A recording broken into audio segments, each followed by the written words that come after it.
وہ بچے جو ہمارے چھوٹے بچے ہیں اور ابھی وہ بچے جو انشاءاللہ جن کو یہ جنم دیں گے، جو ہمارے پوٹینشل پیرنٹس ہیں، وہ بچیاں جو میٹرک ایف اے میں پڑھتی ہیں، ایف ایس سی میں پڑھتی ہیں، جو بچے، ان سب کو یہ بات بتانے کی ضرورت ہے کہ خدا کے لیے جو غلطی ہم نے کی ہے تم نے وہ غلطی نہیں کرنی، اپنے ویلیو سسٹم کو ٹھیک کرنا ہے۔ میں نے سر ایک سٹڈی کی، ابھی وہ جاری ہے، تقریباً 1800 بچوں سے میں نے پوچھا تم کس جیسا بننا چاہتے ہو، اور یہ 8 سال سے کم عمر کے بچے کے۔ آپ یقین کریں بچوں نے جو کہا وہ یہ کہا میں میسی کی طرح بننا چاہتا ہوں جو فٹ بالر ہے،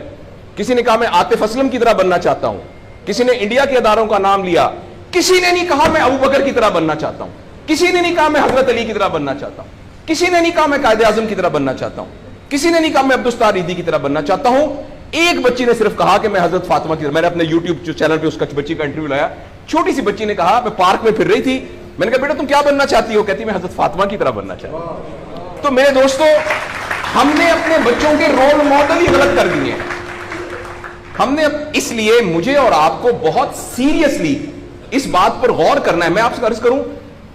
ساؤتھ افریقہ میں تتلیاں ختم ہو رہی ہیں، لہٰذا تتلیوں کی نسل کو بچانا بڑا ضروری ہے۔ اچھا، پانڈا ختم ہو رہا ہے، پانڈا کو بچانا بہت ضروری ہے۔ انسان پانڈا اور تتلیاں نہیں ہیں، انسان ختم نہیں ہو رہا ہے، انسان کا بچانا کوئی اتنا ضروری نہیں ہے، وہ پانڈا نہیں ہے۔ اس لیے اگر ہم اپنے بچوں کو یہ رول ماڈل نہیں دے سکتے تو مہربانی کر کے بچے نہ پیدا کریں۔ لیکن اگر ہم نے اپنی اولاد پیدا کرنی ہے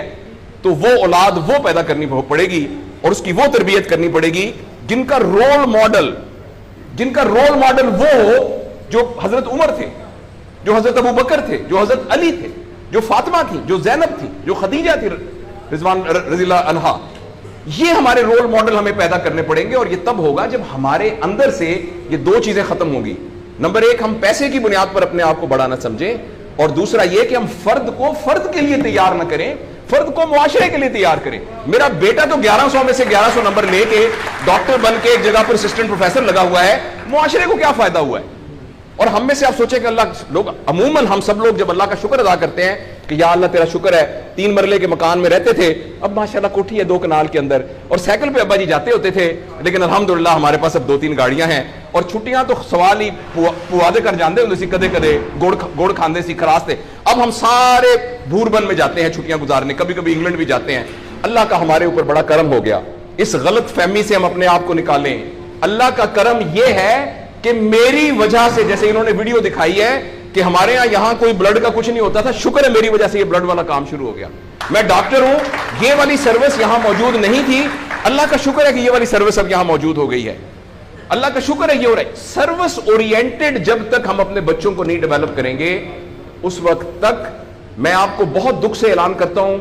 بڑی ہی تکلیف کے ساتھ، میں بہت آپٹمسٹ آدمی ہوں، میں یونیورسٹیوں میں جاتا ہوں، کالج میں جاتا ہوں، بچوں سے بات کرتا ہوں، اگر ہم نے اگلے فوری طور پر اپنے بچوں کی تربیت پہ توجہ نہ دی، اگلے 10 سال میں ایک ایسی نسل آنے والی ہے جن کو چائلڈہڈ ڈپریشن ہوگی، جن کو سوئسائڈل تھاٹس آئیں گے، جن کی سیکسول ٹریننگ بہت بری ہوگی، اور جن کے اندر ریلیشن شپ پرابلمز ہوں گے، اور یہ ہونے والا ہے، ہماری آنکھوں کے سامنے ہونے والا ہے۔ اگر آپ کے ہاتھ میں ایک موبائل ہے، آپ ابھی اپنا موبائل کھول کے فیس بک کھولے، جو پہلی 1.5 منٹ کی ویڈیو آئے گی اس میں ایک نیم برہنہ عورت ناچ رہی ہوگی۔ اگر آپ کے 8 سال کے بچے کو آپ نے موبائل دیا ہوا ہے، میں آپ کو یقین دلاتا ہوں اس نے ننگی عورتوں کو ناچتا ہوا دیکھ لیا ہے، اور وہ سارے ایکٹ جن کو منہ سے بیان کرتے ہوئے ہمیں شرم آتی ہے، وہ آپ کے 8 سال کا بیٹا اور 8 سال کی بیٹی دیکھ چکی ہے۔ اس سارے میں ایز اے پیرنٹ ہماری بہت رسپانسبلٹی ہے کہ ہم اس میں انٹروین کریں اور ان کو فزیکل ٹائم دیں، اور ٹائم دے کے ہم یہ 2 چیزوں پر مینلی کام کریں، تو انشاءاللہ العزیز ہمیں امید ہے کہ معاشرہ بچ جائے گا۔